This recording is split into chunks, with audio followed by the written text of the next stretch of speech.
The Mazda 3 hatchback is absolutely wonderful. More black accents and grille, and World Car Design of the Year styling. Sleek wheel design, comfy interior, and a big little engine with great power and fuel economy. What's up, everybody? I'm Jonathan Sewell Sales at Mitchell Mazda on the Boulevard in Enterprise, Alabama, and you see behind me a beautiful Soul Red Mazda 3 hatchback, and we're gonna go inside, we're gonna go outside, we're gonna go all the way around so that you can decide if this wonderful vehicle is the right one for you. So let's jump in.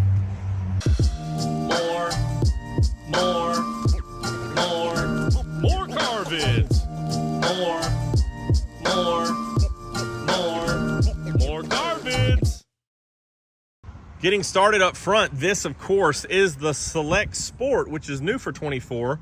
And a couple of things common to the hatchback since it's new generation here in 2019 is you have this black signature wing, nice mesh honeycomb look here in your grille, but gloss black updates and very tight knit as well with your Mazda radar right here. So that, of course, is for your automatic emergency braking and Mazda radar cruise control. Also, if you look at this bumper here, it's very sleek down, has a little bit of cladding up front, but I love these little subtle lines here that make a color like Soul Red show differently with the light reflecting on it. You also have that same sharp body or harsh body line coming across the hood. And you can see we've had some rain today, still drizzling a little bit, but beautiful Soul Red showing. And we'll look at the side in that design as well. Also, you have a camera up top, which will work for your lane departure and high beam assist. Little sensor next to it for your auto rain sensing wipers, which is very nice and convenient, especially in a little drizzle like now, as it could pick up stronger. As we look at the side, again, I've got some LED lights here shining down, and you can see just that beautiful Kodo design, which is one reason why this was World Car Design of the Year when it came out in 2019, or for that model year. Of course, we have gloss black wheels that we were accustomed to seeing on higher trims and turbo trims, but now on this standard trim for the hatchback, you have gloss black wheels, mirror caps, which match the front very well. And this is part of that Select Sport. As we continue around, you'll notice that this design on this platform has a very sleek rear window for sure, which I think gives to that swooping design here. And of course, this second Kodo level here is full on going, whereas the previous body style was more of a crouched, like a potential energy. This is more kinetic, we're going. And so you have that nice little swoop there. And although this is pretty wide, and we do have blind spot monitoring and rear cross traffic standard now on the Mazda 3, but this is pretty wide. But when you get inside, how it's tapered back, you have very thin loss of visibility. So you can see it's not that much when you're coming from the driver's side to look out here or look back through this glass. So it looks really big here, which adds to the nice styling, but it's not much of a burden when you're talking about visibility looking back in your blind spot. Also, I love these similar design tail lights here. Of course, the front ones are LED projector beams, and because it's getting dark and we've got the cloud coverage, we're going to turn those lights on in just a minute. And then you have gloss black cladding around the back, which is very nice with your dual exhaust. And this is a standard exhaust for the naturally aspirated 2.5 liter. Of course, as you go to turbo, they're going to be a little bit larger outlets there. Let's just pop this up. And here's the back, and you've got this cargo cover, which you can remove, and pretty good space for what you'd expect. A little bit larger than a trunk, of course, which is why you would opt for the hatchback instead of the sedan. And you can see the seating there. So everything can be hidden with this, or you can remove it and get a little bit higher cargo level.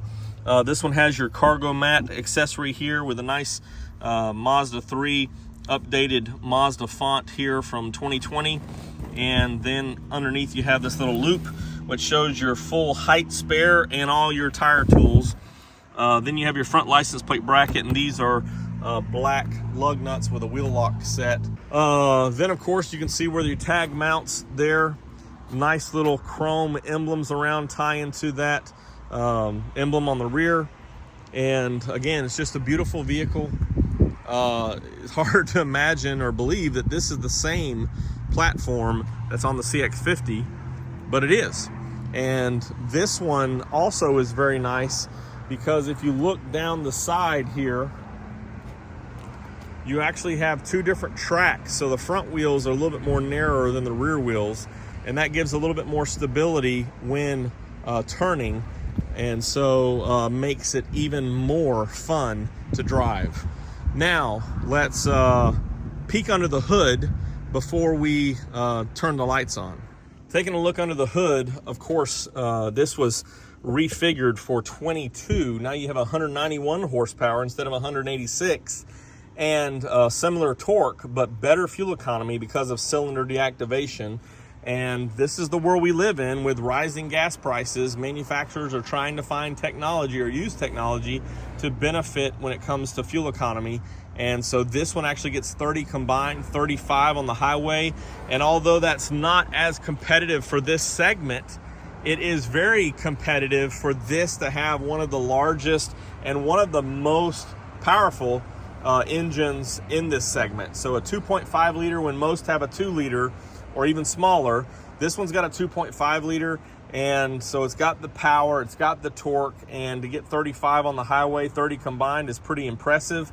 Of course, then we can also upgrade to what fills that gap back there, turbo power in some of our higher trims if you want more fun and more performance. But this is a similar layout, and you can see that because of, of course, this is front wheel drive, and because of how it's positioned, it's a little bit higher than what we see in the crossovers because the car's so much lower, and it's the same engine. So you have an air box here, fuses and relays here, your battery. You can see the top of the struts there for your suspension, which is independent front and torsion beam rear, which of course that received some negative comments when this first came out, but I think after several years on the market, it's a little bit more durable and very similar ride. It's hard to tell unless you're very skilled in that. You also have your brake fluid, your washer fluid down here, your coolant reservoir, which funnels over here again because not much room back here, and of course your radiators underneath there.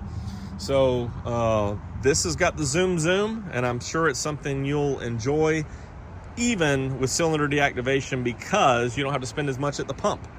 Now, let's shut the hood and we'll turn on the lights before we go inside. All right, here we go, and it's a little loud because I've got the engine running so these lights would stay on, but you see your LED projector beam, your amber on the sides. Very nice looking, very sleek on that car coming up and down the road. And I'll turn the blinkers on in just a minute so we can see those on the side mirrors, but very visible lights with these wraparound assemblies, and similar with the rings here on the back. Of course, the inside lights are your reverse lights, and you can see the tag lights there. So similar style, very safe for this car because as you can see, as I'm standing right here, I can still see those lights. So if it's dark here, I see 2 points and I can know a car's coming. Let's just turn this down a little bit so that you can see the design there. And these are your standard lights, so very bright, and the LED will shoot very far, which is nice. Now let's flip the blinkers on. Okay, here's what those turn signals on are actually the hazards. You can see the rain starting to pick up, so we'll try to pick it up too. But I love the pulsing on this platform on these side lights. And again, back here in the back as well as in the front. Yep, look at there. Automatic wipers. That's what I'm talking about. And you have LED blinkers in the back, so very bright, very visible. The one thing we can't see, of course, is when the brakes are applied because I don't have anyone there. But you do have a grasshopper, but also this full LED strip right here, which is very bright. So if you can picture someone hitting the brakes and these rings getting brighter, and that being the majority of the rear glass.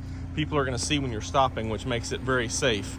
Now, let's take a quick peek inside here at these lights before we talk about other things. So you can see that I've got, let's go ahead and turn the blinkers off. And we are low on fuel. Perfect. So you can see that this is how your instrument panel looks, lit up there with a big display, which is nice. And that also gives you a digital speedo on the iActive Sense setup, which is nice. And let's turn on the lights here. So LED lights inside. You can see the leatherette interior, which is very smooth, very comfortable. You have a couple of adjustments here that you can make, and then of course your adjustments here for height and seat back. As we slide on in here, you do have a leather wrap steering wheel and leather wrap shift knob. Your commander control knob is right here. Of course, your sport mode, your I don't know why that's not focusing as well. There we go. So you have your automatic electronic parking brake. I hope that wasn't blurry the whole time y'all were looking at it. Well, it's getting, rain's definitely picking up now. You have your everything's a little bit out of focus. You have your infotainment screen here, which is an 8.8 inch. Of course, you do upgrade to a little bit larger with your turbo. You have dual automatic AC, which is part of this standard select upgrade. Of course, a push button start, everything on your steering wheel as well, and a nice little mute of the safety ring there. And we're really starting to pick up now. So back here in the back is a lot of the questions. So as that sloped roof design, it does come back, but you do have enough room for your head, but of course not as much for your legs back there.